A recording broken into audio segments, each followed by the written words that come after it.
Բարև, այս տեսադասին մենք շարունակելու ենք ծանոթացումը Scratch միջավայրի հետ, իսկ այսօր ծանոթանալու ենք Sensing բաժնի բլոկերին, ստեղծենք նոր նախագիծ։ Այժմ անցնենք Sensing բաժնի բլոկերին։ Այստեղ առաջին բլոկը մեզ արդեն ծանոթ Touching բլոկն է, որտեղ կա երկու տարբերակ՝ mouse pointer եւ edge, այսինքն սրա օգնությամբ մենք ստուգում ենք մեր կատուն կպնում է մկնիկի սլաքին կամ կպնում է պատին, ինչպես նաեւ եթե ունենայինք այլ սպրայթներ, այստեղ կլինեին նաեւ այդ սպրայթների անունները։ Այս բլոկի մյուս տարբերակը դա Touching Color տարբերակն է, որի օգնությամբ մենք ստուգում ենք, արդյոք մեր սպրայթը կպել է ինչ-որ գույնի օբյեկտի, թե ոչ։ Օրինակ, եթե այստեղ ունենանք որևէ սպրայթ, օրինակ եկեք նկարենք մանուշակագույն գույնի քառակուսի, եւ եթե մեր կատուն օրինակ հպվի այդ օբյեկտին, թող ասի որևէ արտահայտություն։ Եկեք նախ նկարենք այդ քառակուսին։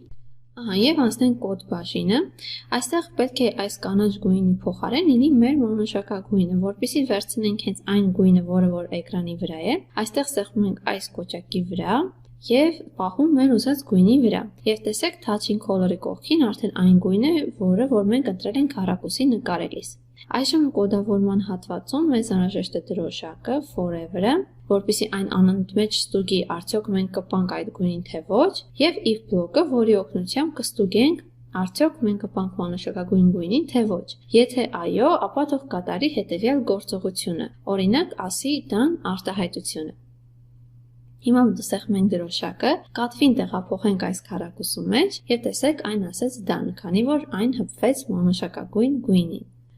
Այժմ անցնենք առաջ եւ ծանոթանանք մյուս բլոկերին։ Մյուս բլոկը հետևյալն է, որտեղ որ մենք կարող ենք ստուգել ոչ թե օբյեկտները իրար կպնում են թե ոչ, այլ երկու գույները իրար կպնում են թե ոչ։ Եթե մենք ունենք որևէ օբյեկտ, որտեղ կա մի քանի գույն, բայց մեզ օրինակ անհրաժեշտ է կոնկրետ մեկ գույն այդ օբյեկտի վրա, ապա կարող ենք օգտագործել այս բլոկը։ Եվ օրինակ ստուգենք, եթե կատվի նարնջագույն հատվածը կպվում է մանուշակագույն քառակուսում, ինչ տեղի ունենա այդ ժամանակ։ Կարող ենք կրկին գրել նույն բլոկերը, այստեղ if-ի մեջ տեղադրել մեր պայմանը եւ թող կատուն կրկին ասի done արտահայտությունը, եթե նրա նարնջագույն հատվածը կպավ մանուշակագույնին։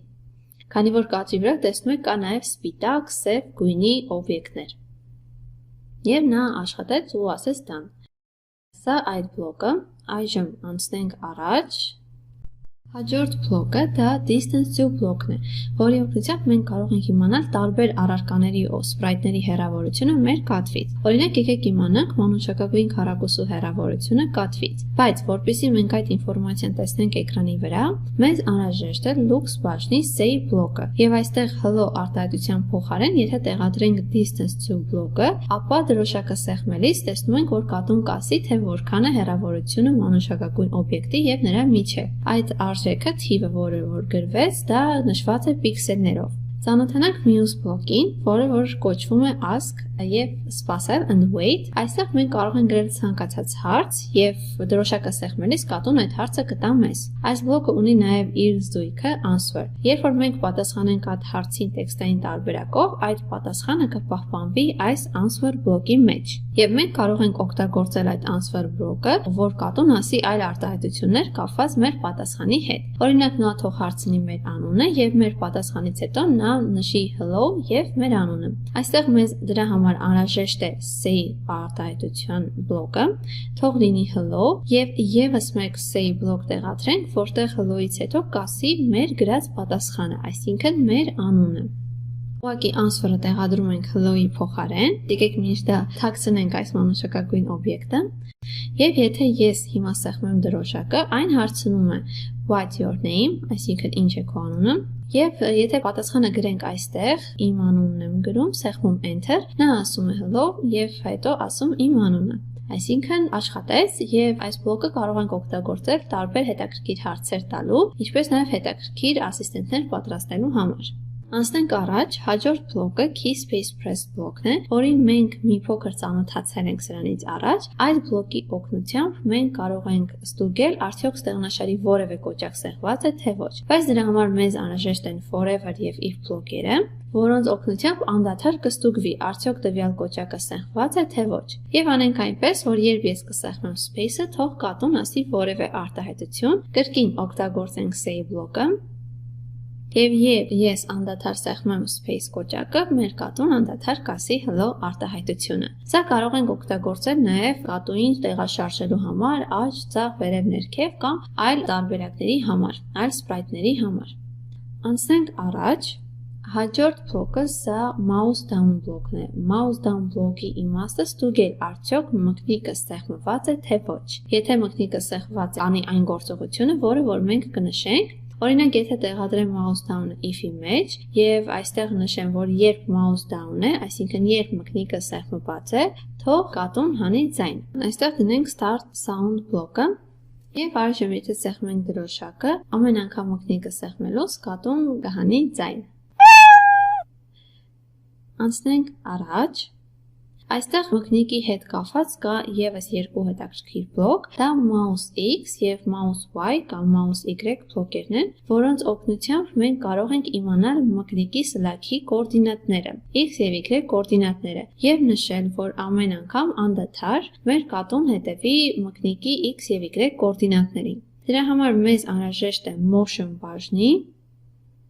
go to XY բլոկը, որտեղ X-ի եւ Y-ի փոխարեն մենք ոչ թե կգրենք թվեր, այլ կտեղադրենք մկնիկի այս X եւ Y բլոկերը, որպեսզի մեր կատուն անընդհատ իր կոորդինատները փոխի դեպի մկնիկի կոորդինատները։ Եվ եթե սեղմենք դրոշակ, ապա տեսնում եք, որ կատուն հետևում է մեր մկնիկի սլաքին։ Անցնենք առաջ։ Եկեք ետ բերենք մեր մանուշակագույն օբյեկտը։ Այստեղ ուշադրություն դարձնենք մի փաստի վրա, որ երբ այստեղ դրոշակը սեղմված է, ես կարողանում եմ ազատ տեղաշարժել իմ կատվին։ Բայց երբ ես խաղը միացնում եմ ամբողջական էկրանով, ես սեղմում եմ դրոշակը, ես չեմ կարողանում տեղաշարժել իմ կատվին, քանի որ այստեղ ոչ ամբողջական ռեժիմի դեպքում մենք գտնվում ենք խաղի խմբագրման ռեժիմում, այսինքն մենք խմբագրում ենք մեր խաղը։ Բայց երբ այն միացնում ենք ամբողջ էկրանով, դա հենց խաղի ռեժիմն է եւ այդ դեպքում չենք կարող տեղաշարժել որևէ օբյեկտ, եթե դա կոդավորված չէ։ Որպեսզի անենք այնպես, որպեսզի կարողանանք տեղաշարժել մեր օբյեկտները նույնիսկ խաղի ժամանակ, մեզ անհրաժեշտ է sensing բաժնի հետևյալ բլոկը՝ set drag mode։ Drag-ը դա բռնելու հատկությունն է, եթե մենք այն դնենք draggable, դա նշանակում է, որ մենք ուզում ենք, որպեսզի մեր օբյեկտը հնարավոր լինի տեղաշարժել։ Եվ եթե ես հիմա խաղը անեմ ամբողջ էկրանով եւ սեղմեմ դրոշակը, ես կարող եմ իմ կատվին բռնել ու տեղաշարժել եւ տեղափոխել օրինակ մանուշակագույն օբյեկտի վրա։ Իսկ եթե ետ վերադառնեմ եւ կոդում draggable-ը փոխեմ not draggable, այսինքն որպեսզի կատուին չկարողանանք մենք տեղաշարժել խաղի ժամանակ, այժմ եթե ես ամբողջ էկրանով անեմ եւ փորձեմ տեղաշարժվել կատվից, չի ստացվի, քանի որ այն արդեն draggable ռեժիմում չի աշխատում։ Դա օգնում է խաղերի ժամանակ որոշ օբյեկտներ տեղափոխել մի կետից մյուսը, մկնիկի օգնությամբ։ Այստեղ կան մի շարք այլ հետաքրքիր բլոկեր, օրինակ թայմերը։ Թայմերի օգնությամբ մենք կարողանանք պահել ժամանակ, ժամանակային հաշվարկ կատարել եւ ամեն անգամ դրոշակը սեղմելուց այս թայմերը զրոյանում է եւ սկսում է իր վայրկյանների հաշվարկը 0-ից։ Բացի այստեղից մենք կարող ենք նաև փոխել թայմերի տեսքը, թե ինչպես այն երևա այստեղ, ընդամենը 2 անգամ մկնիկով սեղմելով, կամ կարող ենք աջ կլիկ անել եւ այստեղ ընտրել մեր ուզած տարբերակներից մեկը, օրինակ, եթե ընտրեմ large տարբերակը, թայմերը կերևա ավելի մեծ մասշտաբով։ Եթե hide անեմ, այն կանհետանա։ Այստեղ բացի դրանից կա նաև reset timer բլոկը, որի օգնությամբ մենք ինքներս կարող ենք մեր ուզած պահին զրոյացնել թայմերը։ Օրինակ, երբ space-ը սեղմենք, թող այդ ժամանակ զրոյանա թայմերը, բայց այն կզրոյանա նաև դրոշակը սեղմելիս։ Եթե ես հիմա սեղմեմ space, ինչպես նկատում եք, թայմերը սկսում է իր հաշվարկը 0-ից։ Մյուս հետաքրքիր բլոկը կապված ամսաթվերի հետ, օրինակ մենք կարող ենք իմանալ 2000 թվականից սկսած մինչ այսօր օրերի քանակը։ Եթե օրինակ դնեմ այստեղ say արտահայտությունը եւ նրա մեջ դնեմ days since 2000, այսինքն օրերի քանակը սկսած 2000 թվականից, տեսնում եք նա ասում է մոտ 8630 օր է անցել սկսած 2000 թվականից։ Այս բաժնում կան այլի շատ հետաքրքիր եւ օգտակար բլոկեր, որոնց մենք մանրամասն ծանոթանում ենք իհարկե մեր դասընթացների ընթացքում։ Այսօրվա համար այսքանը, շնորհակալություն։